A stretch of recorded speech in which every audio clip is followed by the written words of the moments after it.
8 ಖರ್ಚುಗಳು ನಿಮ್ಮನ್ನು ಬಡವನನ್ನಾಗಿಸುತ್ತವೆ. ಗೆಳೆಯರೇ, ಸ್ವಲ್ಪ ಆಲೋಚಿಸಿ.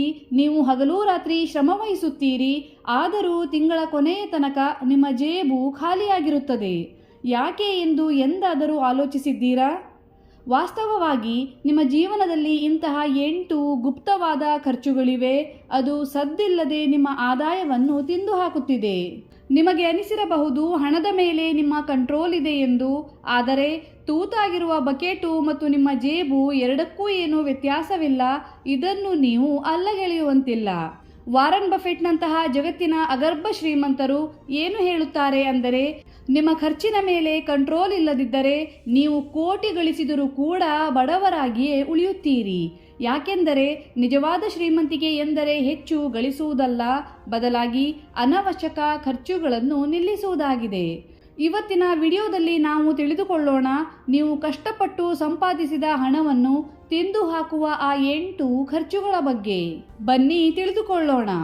ಮೊದಲನೆಯದಾಗಿ, ಅನಗತ್ಯವಾದ ಆಡಂಬರ. ಈಗಿನ ಕಾಲದ ಜೀವನ ಶೈಲಿಯ ಅತಿ ಹೆಚ್ಚು ಖರ್ಚು ಉಂಟಾಗುವುದೇ ಆಡಂಬರದಲ್ಲಿ. ಸ್ವಲ್ಪ ಆಲೋಚನೆ ಮಾಡಿ. ಇತರರಿಗೆ ತೋರಿಸಲಿಕ್ಕೆಂದೇ, ಇತರರ ಮೇಲೆ ಪ್ರಭಾವ ಬೀರಲೆಂದೇ ನೀವು ಎಷ್ಟು ಸಲ ದುಬಾರಿ ವಸ್ತುಗಳನ್ನು ಖರೀದಿಸಿದ್ದಿರಬಹುದು. ವಾಸ್ತವವಾಗಿ ನಿಮಗೆ ಅದರ ಅವಶ್ಯಕತೆ ಇದ್ದಿರುವುದಿಲ್ಲ. ಆದರೂ ನಿಮ್ಮ ಇಮೇಜನ್ನು ತೋರಿಸಲು, ನಿಮ್ಮ ಸ್ಟೇಟಸನ್ನು ತೋರಿಸಲು ಇದೊಂದು ಮಾರ್ಗವಾಗಿರುತ್ತದೆ. ಸೋಷಿಯಲ್ ಮೀಡಿಯಾದಿಂದಾಗಿ ಇದಕ್ಕೆ ಇನ್ನೂ ಹೆಚ್ಚಿನ ಒತ್ತು ಸಿಕ್ಕಿದೆ. ಜನರು ನಮ್ಮನ್ನು ನೋಡಬೇಕು, ಇಂಪ್ರೆಸ್ ಆಗಬೇಕು ಎಂದು ಕೆಲವು ಸಲ ನಮಗೆ ಬೇಕಾಗಿಯೇ ಇರುವುದಿಲ್ಲ ಅಂತಹ ವಸ್ತುಗಳನ್ನು ಕೂಡ ಖರೀದಿಸುತ್ತೇವೆ.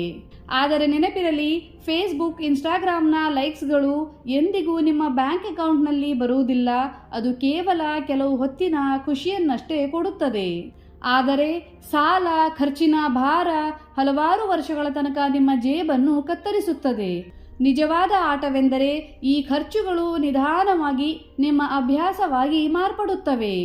ನಿಮಗೆ ಅನ್ನಿಸಬಹುದು ಇದು ಒಂದೇ ಒಂದು ಸಲ ಮಾಡಿದ್ದು ಎಂದು. ಆದರೆ ಪದೇ ಪದೇ ಇದೇ ಅಭ್ಯಾಸ ರಿಪೀಟ್ ಆಗುತ್ತದೆ ಮತ್ತು ನಿಮ್ಮ ಉಳಿತಾಯ ಮಾಯವಾಗಿ ನೀವು ಸಾಲದ ಸುಳಿಯಲ್ಲಿ ಸಿಲುಕುತ್ತೀರಿ. ಇದರಿಂದ ಬಚಾವಾಗುವ ಸುಲಭ ಉಪಾಯವೆಂದರೆ ನಿಮ್ಮ ಬೇಸಿಕ್ಸ್ ಏನಿದೆ ಅದಕ್ಕೆ ಮಾತ್ರ ಮಹತ್ವವನ್ನು ಕೊಡುವುದು. ಅವಶ್ಯಕತೆ ಮತ್ತು ಆಡಂಬರದ ವ್ಯತ್ಯಾಸವನ್ನು ತಿಳಿದುಕೊಳ್ಳಿ.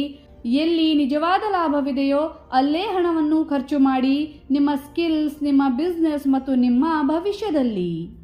ಎರಡನೆಯದಾಗಿ, ಪದೇ ಪದೇ ಅಪ್ಗ್ರೇಡ್ ಮಾಡುವ ಶೋಕಿ. ಮೊದಲಿಗೆ ಒಂದು ಸ್ಮಾರ್ಟ್ಫೋನ್ ಅನ್ನು ಕೊಳ್ಳುತ್ತೀರಿ.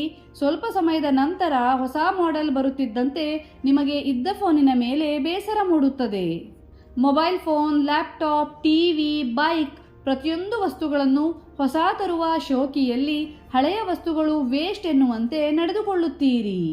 ಈ ಅಭ್ಯಾಸ ನಿಮ್ಮ ಹಣವನ್ನಷ್ಟೇ ತಿಂದು ಹಾಕುವುದಿಲ್ಲ, ಬದಲಾಗಿ ನಿಮ್ಮ ಶ್ರಮದ ಬೆಲೆಯನ್ನು ಕೂಡ ಕಡಿಮೆ ಮಾಡುತ್ತದೆ. ಯಾಕೆಂದರೆ ವಸ್ತುಗಳನ್ನು ಅವಶ್ಯಕತೆಗಳ ಪ್ರಕಾರ ಬದಲಿಸಬೇಕು, ಟ್ರೆಂಡ್ಗಳ ಪ್ರಕಾರ, ಫ್ಯಾಷನ್ಗಳ ಪ್ರಕಾರ ಅಲ್ಲ. ಇಲ್ಲದಿದ್ದರೆ ಇದು ಸಾಲವನ್ನು ಹೆಚ್ಚಿಸುತ್ತದೆ ಮತ್ತು ಬ್ಯಾಂಕ್ ಬ್ಯಾಲೆನ್ಸ್ ಝೀರೋ ಆಗಿಸುತ್ತದೆ.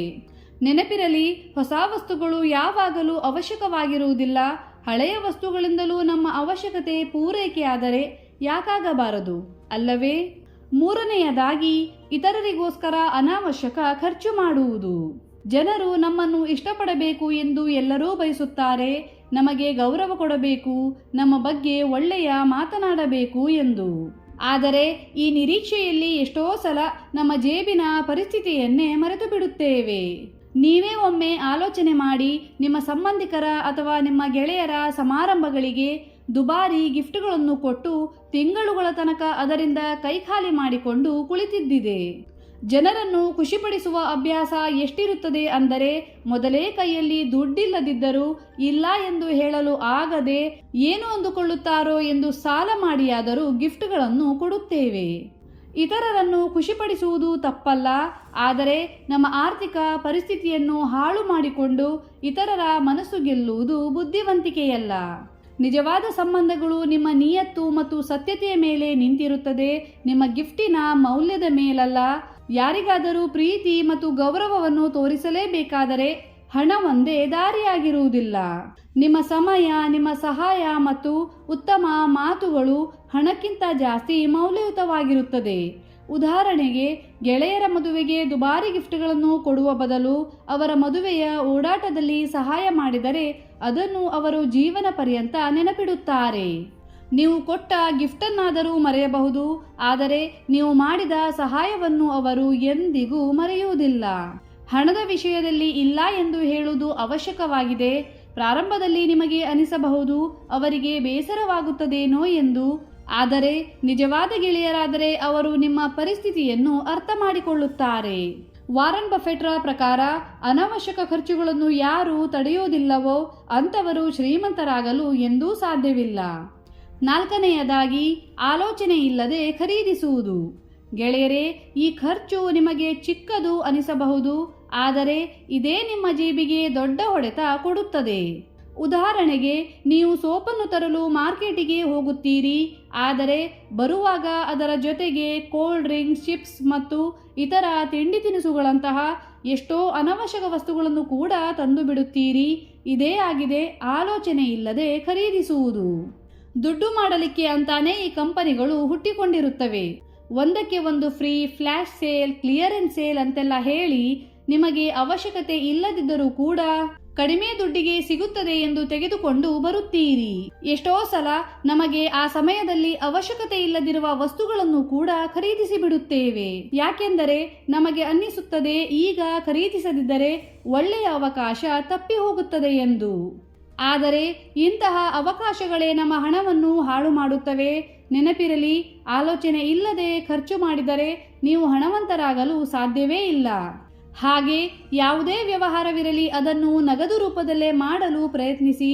ಯಾಕೆಂದರೆ ಕಾರ್ಡು, UPIಗಳಿಂದ ಪೇಮೆಂಟ್ ಮಾಡಿದರೆ ಹಣ ಖರ್ಚಾಗಿದ್ದು ತಿಳಿಯುವುದೇ ಇಲ್ಲ. ಅದೇ ನೀವು ನಗದು ಹಣವನ್ನು ಕೊಟ್ಟರೆ ನಿಮ್ಮ ಪರ್ಸು ಖಾಲಿಯಾಗುತ್ತಿರುವುದು ನಿಮ್ಮ ಗಮನಕ್ಕೆ ಬರುತ್ತದೆ ಮತ್ತು ಹಣ ಖರ್ಚು ಮಾಡಲು ಹಿಂದೇಟು ಹಾಕುತ್ತೀರಿ. ವಾರನ್ ಬಫೆಟ್ರ ಪ್ರಕಾರ ನೀವು ಅವಶ್ಯಕತೆ ಇಲ್ಲದಿರುವ ವಸ್ತುವನ್ನು ಖರೀದಿಸಿದರೆ ಒಂದು ದಿನ ನಿಮಗೆ ಅವಶ್ಯಕತೆ ಇರುವ ವಸ್ತುವನ್ನು ಮಾರಬೇಕಾಗಿ ಬರುತ್ತದೆ. ನೆನಪಿರಲಿ, ಬುದ್ಧಿವಂತಿಕೆಯಿಂದ ಮಾಡಿದ ಖರ್ಚು ನಿಮ್ಮನ್ನು ಶ್ರೀಮಂತನನ್ನಾಗಿಸುವ ಮೊದಲನೇ ಮೆಟ್ಟಿಲಾಗಿರುತ್ತದೆ. 5ನೇಯದಾಗಿ, ಆಡಂಬರದ ಮೋಜು, ಮಸ್ತಿ ಮತ್ತು ಪಾರ್ಟಿಗಳು. ಈಗಿನ ಕಾಲದಲ್ಲಿ ವೀಕೆಂಡ್ ಅಂದರೆ ಇಷ್ಟೇ. ಗೆಳೆಯರ ಜೊತೆಗೆ ಹೊರಗೆ ಹೋಗುವುದು, ದುಬಾರಿ ಹೋಟೆಲು, ಬಾರು, ಪಬ್ಬುಗಳಲ್ಲಿ ಪಾರ್ಟಿ ಮಾಡುವುದು, ಡಿನ್ನರ್, ಸಿನಿಮಾ ಅಂತ ಹೇಳಿ ಜೇಬನ್ನು ಖಾಲಿ ಮಾಡಿಕೊಳ್ಳುವುದು. ಮೋಜು, ಮಸ್ತಿ, ರಿಲ್ಯಾಕ್ಸೇಷನ್ ಎಲ್ಲವೂ ಅವಶ್ಯಕವೇ. ಆದರೆ ಪ್ರತಿ ವಾರಾಂತ್ಯ ಇದೇ ರೀತಿ ಖರ್ಚು ಮಾಡುವುದು ಅಭ್ಯಾಸವಾದರೆ ಇದು ನಿಮ್ಮ ಉಳಿತಾಯವನ್ನು ಸದ್ದಿಲ್ಲದೆ ನುಂಗಿಬಿಡುತ್ತದೆ. ಒಂದು ಸಲ ಬರುವ ಬಿಲ್ನಿಂದ ಸಮಸ್ಯೆ ಇರುವುದಿಲ್ಲ, ಆದರೆ ಪದೇ ಪದೇ ಇದೇ ಅಭ್ಯಾಸ ಮುಂದುವರೆದಾಗ, ಅಂದರೆ ವಾರ ವಾರ ಇಷ್ಟು ಖರ್ಚಾದಾಗ ಒಂದು ತಿಂಗಳಲ್ಲಿ ದೊಡ್ಡ ಮೊತ್ತವೇ ಖಾಲಿಯಾಗುತ್ತದೆ. ಇನ್ನು 6ನೇಯದಾಗಿ, ಅಗತ್ಯಕ್ಕಿಂತ ಹೆಚ್ಚಿನ ಬಟ್ಟೆ ಮತ್ತು ಫ್ಯಾಷನ್. ಗೆಳೆಯರೇ, ಬಟ್ಟೆ ನಮ್ಮ ಪ್ರಾಥಮಿಕ ಅವಶ್ಯಕತೆಯಾಗಿದೆ. ಆದರೆ ಈಗಿನ ಕಾಲದ ಜನರು ಅಗತ್ಯತೆ ಮತ್ತು ಶೋಕಿಯ ನಡುವಿನ ವ್ಯತ್ಯಾಸವನ್ನೇ ಮರೆತು ಬಿಟ್ಟಿದ್ದಾರೆ. 2-3 ತಿಂಗಳ ಹಿಂದೆ ಖರೀದಿಸಿದ ಬಟ್ಟೆ ಅಲ್ಲೇ ಮೂಲೆಯಲ್ಲಿ ಬಿದ್ದಿರುತ್ತದೆ, ಆದರೆ ನಾವು ಹೊಸ ಬಟ್ಟೆ ಇಡಲು ಜಾಗವನ್ನು ಹುಡುಕುತ್ತಿರುತ್ತೇವೆ. ಇದಕ್ಕೆಲ್ಲ ಕಾರಣ ನಮ್ಮ ಅಭ್ಯಾಸ. ಹೊಸ ಫ್ಯಾಷನ್, ಡಿಸ್ಕೌಂಟ್ ಮತ್ತು ಸೇಲ್ಗಳ ಸುಳಿಯಲ್ಲಿ ಸಿಲುಕಿ ಪ್ರತಿ ಸಲ ಬಟ್ಟೆಯನ್ನು ಖರೀದಿ ಮಾಡುತ್ತೇವೆ. ವಾಸ್ತವವಾಗಿ ಈ ಫ್ಯಾಷನ್ ಅನ್ನುವುದು ಎಂದಿಗೂ ಮುಗಿಯದ ಓಟವಾಗಿದೆ. ಇಂದಿನ ಫ್ಯಾಷನ್ ನಾಳೆ ಮತ್ತೆ ಹಳೆಯದಾಗುತ್ತದೆ. ನಾಳೆ ಪುನಃ ನೀವು ಹೊಸ ಬಟ್ಟೆಗಳಿಗಾಗಿ ಹಣವನ್ನು ಖರ್ಚು ಮಾಡುತ್ತೀರಿ. ವಾರನ್ ಬಫೆಟ್ ಪ್ರಪಂಚದ ಶ್ರೀಮಂತ ವ್ಯಕ್ತಿಗಳಲ್ಲಿ ಒಬ್ಬ. ಅವರ ಪ್ರಕಾರ ನೀವು ಬೇರೆಯವರನ್ನು ನೋಡಿ ನಿಮ್ಮ ಬಟ್ಟೆಯ ಆಯ್ಕೆಯನ್ನು ಮಾಡಿದರೆ ನೀವು ಇತರರ ಗುಲಾಮನಾಗಿಯೇ ಉಳಿಯುತ್ತೀರಿ. ಅವರು ಹಣವನ್ನು ಬಟ್ಟೆಯ ಮೇಲೆ ಖರ್ಚು ಮಾಡದೆ ವ್ಯವಹಾರದಲ್ಲಿ, ಹೂಡಿಕೆಯಲ್ಲಿ ಹಾಕಿದರು ಮತ್ತು ಅಲ್ಲಿಂದಲೇ ಹಣಗಳಿಕೆಯನ್ನು ಮಾಡಿದರು. ನೀವು ತಿಂಗಳಿಗೆ ಕೇವಲ 1500 ರೂಪಾಯಿಗಳನ್ನು ಉಳಿಸುವುದರಿಂದ ವರ್ಷಕ್ಕೆ 18,000 ರೂಪಾಯಿಗಳನ್ನು ಉಳಿಸಿದಂತಾಗುತ್ತದೆ. ದೀರ್ಘಕಾಲದವರೆಗೆ ಹೀಗೆ ಮಾಡಿದರೆ ಈ ಹಣವು ಲಕ್ಷವಾಗಿ ಮಾರ್ಪಡುತ್ತದೆ. ಮುಂದಿನ 90 ದಿನಗಳ ತನಕ ಯಾವುದೇ ಬಟ್ಟೆಯನ್ನು ಖರೀದಿಸಬೇಡಿ, ಇದ್ದ ಬಟ್ಟೆಯನ್ನೇ ಬಳಸಿ. ಒಮ್ಮೆ ಎಲ್ಲವೂ ಹಳೆಯದಾದ ನಂತರ ಇಷ್ಟು ಹೊಸ ಬಟ್ಟೆಗಳನ್ನು ಖರೀದಿಸಿ. ಬಟ್ಟೆಗಳು ಇದ್ದಾಗಲೇ ಪುನಃ ಪುನಃ ಹೊಸ ಬಟ್ಟೆಗಳನ್ನು ಖರೀದಿಸಬೇಡಿ.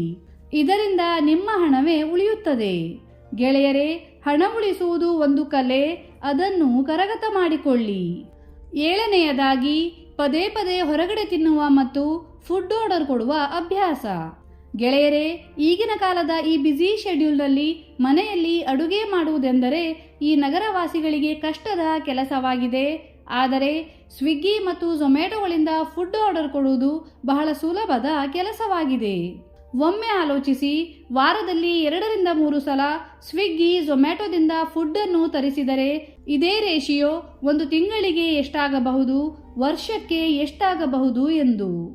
ಗೆಳೆಯರೇ, ಹೊರಗಿನ ಆಹಾರವನ್ನು ಆದಷ್ಟು ನಿರ್ಲಕ್ಷಿಸಿ ಮನೆಯಲ್ಲೇ ಆಹಾರವನ್ನು ತಯಾರಿಸಿಕೊಳ್ಳಿ. ಇದರಿಂದ ನಿಮ್ಮ ಆರೋಗ್ಯವೂ ಚೆನ್ನಾಗಿರುತ್ತದೆ ಮತ್ತು ನಿಮ್ಮ ಜೇಬು ಕೂಡ ಗಟ್ಟಿಯಾಗುತ್ತದೆ. 8ನೇಯದಾಗಿ, ಸಬ್ಸ್ಕ್ರಿಪ್ಷನ್ ಮತ್ತು ಮೆಂಬರ್ಶಿಪ್ನ ಅನಾವಶ್ಯಕ ಖರ್ಚುಗಳು. ಈಗಿನ ಕಾಲದಲ್ಲಿ ಎಲ್ಲದಕ್ಕೂ ಸಬ್ಸ್ಕ್ರಿಪ್ಷನ್ ಶುರುವಾಗಿದೆ. Mobile data plan, OTT platform, gym, music, app ಮತ್ತು ಆನ್ಲೈನ್ ಕೋರ್ಸುಗಳು.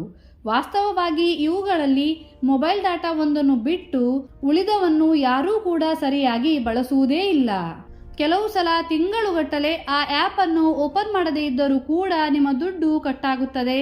ಇದು ಯಾವ ತರಹ ಅಂದರೆ, ನ್ಯೂಸ್ ಪೇಪರಿನ ಬಿಲ್ ಅನ್ನು ಕಟ್ಟುವುದು, ಆದರೆ ನ್ಯೂಸ್ ಪೇಪರನ್ನು ಮಾತ್ರ ಮುಟ್ಟದೇ ಇರುವುದು. ಈ ಚಿಕ್ಕ ಚಿಕ್ಕ ಖರ್ಚುಗಳು ಕಾಣಲು ಮಾಮೂಲಿ ಅನಿಸಿದರೂ ದೀರ್ಘಕಾಲದಲ್ಲಿ ಲೆಕ್ಕ ಹಾಕಿದಾಗ ದೊಡ್ಡ ಪೆಡಂಭೂತದಂತೆ ಕಾಣಿಸುತ್ತದೆ. ವಾರನ್ ಬಫೆಟ್ರ ನಿಯಮದಂತೆ ಚಿಕ್ಕ ಚಿಕ್ಕ ಖರ್ಚುಗಳಿಂದ ಜಾಗೃತರಾಗಿ. ಯಾಕೆಂದರೆ ಒಂದು ಚಿಕ್ಕ ರಂಧ್ರವೇ ದೊಡ್ಡ ದೊಡ್ಡ ಹಡಗನ್ನು ಮುಳುಗಿಸುತ್ತದೆ. ಗೆಳೆಯರೇ, ಈ ಮೇಲಿನ ಈ 8 ಖರ್ಚುಗಳು ನಿಧಾನವಾಗಿ ನಿಮ್ಮ ಉಳಿತಾಯವನ್ನು ತಿಂದು ಹಾಕುತ್ತವೆ. ಇವುಗಳಲ್ಲಿ ಕೆಲವು ಖರ್ಚುಗಳನ್ನಂತೂ ಕೆಲವರು ಪ್ರತಿದಿನ ಮಾಡುತ್ತಿರುತ್ತಾರೆ ಮತ್ತು ಅವರಿಗೆ ಅಂದಾಜೇ ಇರುವುದಿಲ್ಲ ಅವರ ಹಣ ಎಲ್ಲಿಗೆ ಹೋಗುತ್ತಿದೆ ಎಂದು. ನೆನಪಿರಲಿ, ಶ್ರೀಮಂತರಾಗುವುದು ಹಣೆಬರಹದಿಂದಲ್ಲ, ನಿಮ್ಮ ಬುದ್ಧಿವಂತಿಕೆಯ ನಿರ್ಧಾರಗಳಿಂದಾಗಿದೆ. ದಿನನಿತ್ಯದ ಅನಗತ್ಯ ಖರ್ಚುಗಳಿಗೆ ಯಾರು ಕಡಿವಾಣ ಹಾಕುತ್ತಾರೋ ಅವರೇ ಭವಿಷ್ಯದಲ್ಲಿ ಹಣವಂತರಾಗುತ್ತಾರೆ. ಧನ್ಯವಾದಗಳು.